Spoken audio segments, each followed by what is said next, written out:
কি হৈছিল ঘটনাটো কওকচোন অকণ। ব্ৰেকিং নিউজ লৈ আহিছো। কিমান সহিব স্বামীৰ অত্যাচাৰ পত্নীয়ে? এইবাৰ পত্নীয়ে ভয়ংকৰ কাণ্ড কৰিছে। নামটো কি তেওঁ? আমি জনাই আছো ভয়ংকৰ ঘটনা। স্বামীৰ সৈতে গাৰ নোম শিয়ৰি উঠা ঘটনা সংঘটিত কৰিলে পত্নীয়ে। ভয়ংকৰ কাণ্ড কৰি আৰক্ষীৰ জালত পৰিছে হত্যাকাৰী পত্নী। আপোনালোকে স্ক্ৰীনত প্ৰত্যক্ষ কৰি আছে এই পত্নীগৰাকী, এই মহিলাগৰাকী। স্বামীয়ে দীৰ্ঘদিন ধৰি যি অত্যাচাৰ চলাই আহিছিল সেই অত্যাচাৰ আৰু সহিব নোৱাৰি শেষ পৰ্যায় পাইছিল গৈ অত্যাচাৰে।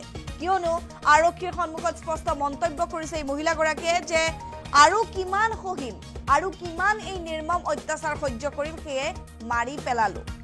কোনো ধৰণৰ প্ৰশ্ন নোহোৱাকৈ আচলতে আৰক্ষীয়ে কোনো ধৰণৰ হেঁচা প্ৰয়োগ নকৰাকৈ অতি স্পষ্টভাৱে মন্তব্য কৰিছে। আৰক্ষীৰ সন্মুখত স্বীকাৰ কৰিছে দোষ নিজৰ, যে কিমান সহ্য কৰিম অত্যাচাৰ, সেয়েহে স্বামীক মাৰি পেলালো। চন্দন কিষাণ নামৰ এই লোকজনৰ সৈতে ভয়ংকৰ কাণ্ড কৰিছে পত্নীয়ে। বিশ্বনাথৰ মিজিকাজান চাহ বাগিচাত ৰাজ্য জোকাৰি যোৱা এক ভয়ংকৰ হত্যাকাণ্ড। কি হৈছিল ঘটনাটো কওকচোন অকণ।